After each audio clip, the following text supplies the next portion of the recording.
Hola, mi nombre es Brenda Noriega Ramos, tengo 27 años, soy licenciada en Psicología por parte de la Universidad Autónoma del Estado de México, en la Facultad de Ciencias de la Conducta. A continuación les presento mi video relacionado con las partes del sistema nervioso, su anatomía y su función en la conducta del ser humano. El estudio de las bases biológicas del comportamiento humano se divide en dos grandes subsistemas, el sistema nervioso y el sistema endocrino. En este video trabajaremos lo que es la anatomía del sistema nervioso y cómo es que cada una de sus partes influye en la conducta humana. Las actividades de sentir, procesar y responder están coordinadas y controladas por el sistema nervioso, el cual tiene dos divisiones principales: el sistema nervioso central, formado por el encéfalo y la médula espinal, y el sistema nervioso periférico, que es aquel que comunica las partes externas del cuerpo con el sistema nervioso central, y que se divide en el sistema somático, quien transmite información acerca de los movimientos del cuerpo y al ambiente externo, además de llevar información al sistema nervioso central, de los sentidos y de este a los músculos esqueléticos. Consta de nervios que comunican receptores a la médula espinal y al cerebro, así como de nervios que van a y desde el cerebro y la médula espinal a los músculos. Y el sistema autónomo, el cual transmite información hacia y desde los órganos y glándulas internas, regulando el ambiente interno, el cual a su vez se divide en el sistema nervioso simpático, que es aquel que activa el cuerpo en caso de estrés o peligro, y el sistema nervioso parasimpático. Disminuye la velocidad de los procesos que han sido acelerados por la activación del sistema nervioso. Ahora, el sistema nervioso central está formado por el cerebro y la médula espinal. Podemos comparar este con un motor de carro o con un procesador de computadoras. Uno de sus principales elementos es el encéfalo, el cual está constituido por todo aquello que está encerrado en el cráneo. Comprende el cerebro, el cerebelo y el bulbo raquídeo. Cumple una función importantísima porque es responsable del pensamiento y de otras funciones básicas elementales, ya que interpreta qué es lo que está pasando en el ambiente, pues toda la información recibida de los órganos de los sentidos, vista, oído, olfato, tacto y gusto, son transmitidos a la corteza cerebral, la cual tiene áreas específicas que reciben estos mensajes sensoriales. En estas áreas sensoriales los mensajes son analizados e interpretados, y al final es justamente este encéfalo, también llamado cerebro, que decide cuáles son importantes y qué significado tienen.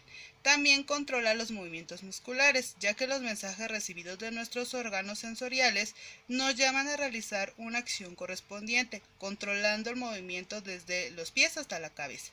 Almacena nuestra memoria, ayuda a la planificación del futuro, piensa y razona creativamente, produce nuestras emociones, ya que éstas dependen de una parte de nuestro cerebro, el hipotálamo y otros circuitos, además de que maneja nuestra salud física.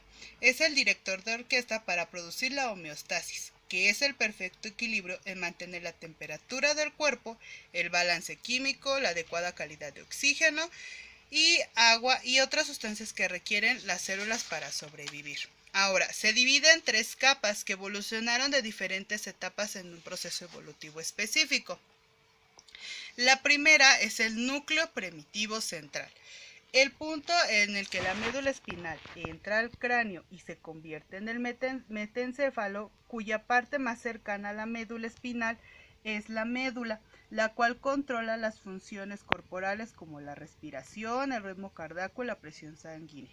Acerca de la médula se encuentra el puente, el cual produce las sustancias químicas que nos ayudan a mantener el ciclo del sueño y la vigilia. Más arriba, en la parte trasera, se encuentra el cerebelo, responsable del sentido de equilibrio y coordinación de acciones del cuerpo para producir secuencias eficientes.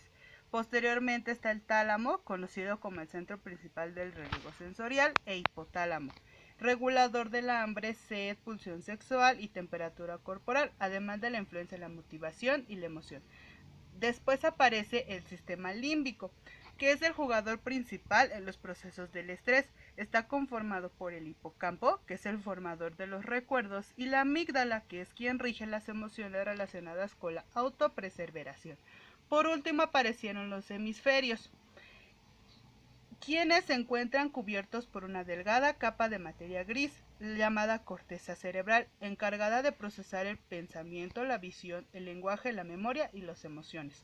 Varias marcas sobre la corteza nos permiten identificar las áreas funcionales. Estas son fisuras y son dos.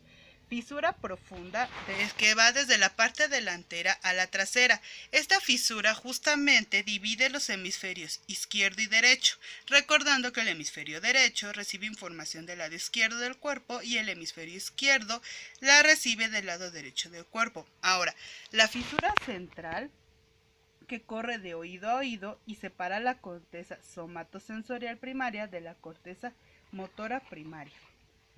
Recordando un poco, los hemisferios se encuentran divididos en 4 lóbulos separados por grietas. El primero es el lóbulo occipital, quien recibe y procesa la información visual. Después sigue el lóbulo temporal, quien ayuda a regular la audición, el balance y el equilibrio, además de ciertas emociones y motivaciones como la ansiedad, el placer y la ira, y se dice que aquí es donde está la comprensión del lenguaje.